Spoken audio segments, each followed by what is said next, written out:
మనస్ఫూర్తిగా అడగండి. రాజశేఖర రెడ్డి అంటే నీకు అనుభవం అంటే లేదన్నయ్య, సాయంత్రం వరకు తిరిగితే 500 ఇస్తానన్నారు, అది ఫ్యాన్ ఇస్తున్నానని చెప్తాడు. ఏల చెప్తాడు, ఏల గుర్తు కొట్టేస్తానని చెప్తాడు. వాళ్ళందరికీ మన భవిష్యత్తు మారాలని ఉంది.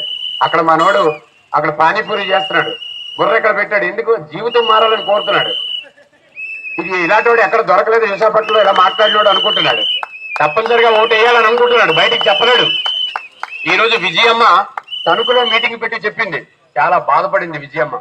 నా భర్త చచ్చిపోయినా బాధపడలేదు నేను, కానీ రాజకీయాల్లో దొంగలు ఉన్నారు అని చెప్పి. జగన్ మీటింగ్ పెట్టి చెప్తున్నాడు రాజకీయాలు సర్వనాశనం అయిపోయి దోపిడీ దొంగదారులు వచ్చారని. చంద్రబాబు నాయుడు అదే మాట చెప్తున్నాడు.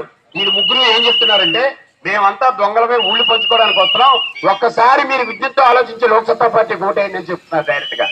దాన్ని మీరు గ్రహించమని చెప్తున్నారు లోక్సత్తాని. అందరూ చెప్పింది ఇదే. రాజకీయాలు భ్రష్టు పట్టిపోయాయి, రాజకీయాలు నాశనం అయిపోయాయి, రాజకీయాలు చాలా దారుణంగా ఉన్నాయి. ప్రతి పార్టీకి ఒక పేపరు, ప్రతి పార్టీకి ఒక ఛానల్, ప్రతి పార్టీకి అద్దె మైకులు. మా పార్టీకి చాలా పత్రికల్లో వార్తలు రావు. ఎందుకు రావంటే మాది ప్యాకేజీ డ్రింకింగ్ సప్లై స్కీమ్ కాదు, మాది పూర్తిగా పీపుల్ డ్రింకింగ్ సప్లై స్కీమ్. మాది పీపుల్గా 4 మంచి మాటలు చెప్దాం. ఇది మంచిదైతే మీరు వినండి, ఇది చెడ్డదైతే పక్కన పెట్టేయండి, వాళ్ళే గెలిపించి మీరు ఆనందం పొందాలని చెప్పడానికి వచ్చాం. ఎంత దారుణం అంటే మీ కుర్రాళ్ళకి చాలా మందికి తెలియదు. చెన్నేటి విశ్వనాథం, గౌతు లచ్చన్న, ఎన్జీ రంగా, పివిజి రాజు, బాటం శ్రీరామూర్తి, అనేక మంది పెద్దలు, ఆఖరికి అల్లూరు సీతారామరాజుతో తిరిగినటువంటి మన్యం దొరను మనం గెలిపించుకున్నాం ఈ జిల్లాలో. ఈ రోజు ఎవరిని గెలిపిస్తున్నాం? ఇంజనీరింగ్ కాలేజీలు ఉన్నోడిని, మెడికల్ కాలేజీల్లో అక్రమంగా భోంచేసినోడిని, కొండలో బండలో చూడకుండా కొట్టేసినోడిని, టైటానియం పేరుతో ఇక్కడ 1,00,000 కోట్లు దుర్వినియోగం చేసినోడిని, అధికారం పేరుతో అడ్డగోలుగా ఇతర రాజకీయ పార్టీలు తిట్టినోడిని వీళ్ళు నాయకులు చేశాం. ఇది కరెక్టా కాదా మీరు ఆలోచించండి. మేము సామాన్యులు పోటీ చేస్తున్నాం, మేము మీలాంటి కుటుంబం నుంచి పుట్టాం.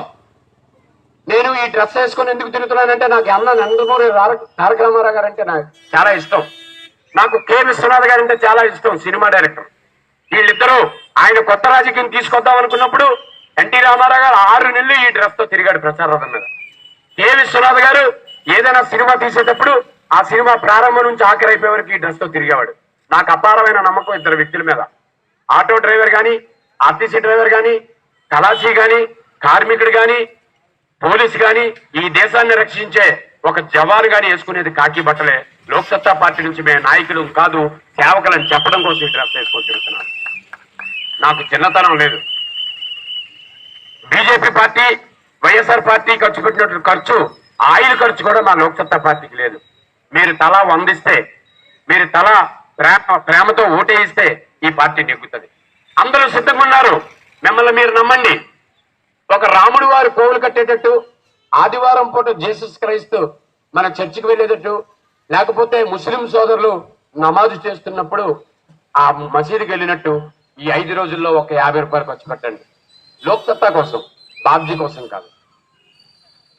వైఎస్ఆర్ పార్టీ నాయకుడు గాని ఒకవేళ ఓడిపోతే తడిగొడ్డు వేసుకొని ఏడుస్తాడు ఇంట్లో. బీజేపీ క్యాండిడేట్ ఓడిపోతే తడిగొడ్డు వేసుకొని ఏడుస్తాడు, ఎందుకంటే అపారమైన డబ్బు ఖర్చు పెడుతున్నారు వాళ్ళు.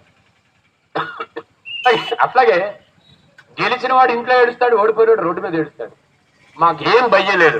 16వ తారీఖున కౌంటింగ్ అయిపోయాక ఇలాగే హాయిగా ఫ్రెండ్స్ దగ్గరికి వచ్చి మీరంతా హాయిగా పానీపూరి తింటున్నాం, మేము కూడా 4 పానీపూరి తిని సరిపోతాం, మాకేం నష్టం లేదు.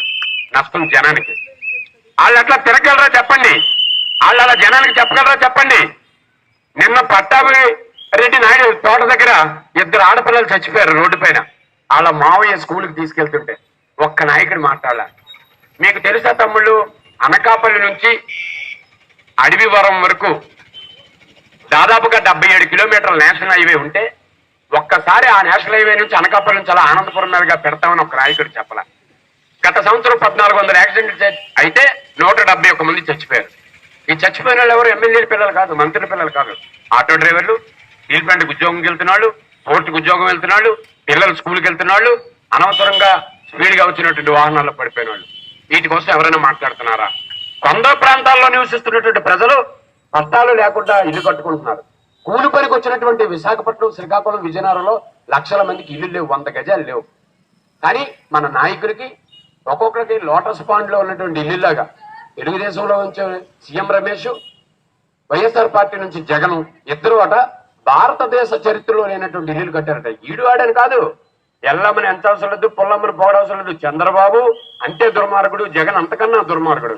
ఇద్దరు దుర్మార్గులు ఈ రాష్ట్రంలో కాట్లాడుకుంటున్నారు. వీళ్ళిద్దరిని ఓడించమని మేము చెప్తున్నాం. ఓడించకపోతే ప్రమాదం అని చెప్తున్నాం. ఒక్కసారి లోక్సత్తా పార్టీకి అవకాశం ఇవ్వమని చెప్తున్నాం. మాలాంటి కుర్రాళ్ళం 10 మంది కలిసి పోరాటం చేస్తున్నాం. మాకు ఎవరి మీద వ్యక్తిగతంగా కక్షలు లేవు. కుంభకోణాల కోసం ఆలోచించండి, ఇక్కడ చైన్ స్నాచర్ కోసం ఆలోచించండి, ఇక్కడ మంచినీళ్ళ కోసం ఆలోచించండి, ఇక్కడ మరుగుదొడ్ల కోసం ఆలోచించండి, ఇక్కడ ప్రజల జీవితాల కోసం ఆలోచించండి. ఓటు ఎందుకు వేయాలో ఆలోచించండి. రేపట 1వ తారీఖున చంద్రబాబు, మోడీ, ఇప్పుడు కొత్త దేవుడు వచ్చాడు మనకి, పవన్ కళ్యాణ్. వీళ్ళు ముగ్గురు వస్తున్నారు. వీళ్ళు ముగ్గురు వచ్చి జనానికి ఎత్తబోతు చేసి వెళ్తారట. విశాఖపట్నాన్ని మేము వీళ్ళకి అప్పచెప్పాం, మీరు మీ బాధపడి వీళ్ళకి హ్యాండర్ చేయండి, వీళ్ళు దోచుకుంటారు, తర్వాత మేము పైనుంచి చూస్తామండి. ఆ తర్వాత సోనియా గాంధీ, రాహుల్ గాంధీ గారు వస్తారు. మనకి ఈ దేశంలో గొప్ప అదృష్టం, రాహుల్ గాంధీ పెళ్లి చేసుకోలేదు, లేకపోతే వాళ్ళ అబ్బాయి ఒక నాయకుడైపోయి వైజాగ్లో పార్లమెంట్కి పోటీ చేస్తున్నాం. మనం ఒక రకంగా అదృష్టవంతులమే. ఆ తర్వాత రోజు జగన్ 4-5 తారీఖుల్లో వైజాగ్లో ఉంటాడట. ఒక్కొక్క నియోజకవర్గానికి 50 కోట్లు ఇస్తాడట. నేను మిమ్మల్ని అందరినీ కోరుతున్నాను, మన ఇంటిలో చాకల పని చేసే వాళ్ళని, మన ఇంటి మంగళ పని చేసే వాళ్ళని, మన ఇంటికి ఆటో తీసుకొచ్చే వాళ్ళని, మన ఇంటిలో పని మనిషిని ఈ డబ్బంతా తీసుకోమని చెప్పండి. మీరే ప్రోత్సహించండి. ఎక్కడ మీరు కూడా అధైర్య పడకండి. బాగా పులిసిపోయి సంపాదించున్నారు. వీళ్ళు 2-3 ఎలక్షన్లు పోయినా ఇంకా బాధలేదు వీళ్ళకి. ఆ డబ్బు తీసుకొని ఏల గుర్తు కోటేయమనండి. నిశ్శబ్ద విప్లవాన్ని తీసుకురండి. లోక్సత్తా పార్టీని గెలిపించండి. జయప్రకాష్ నారాయణకి మద్దతు ఇవ్వండి.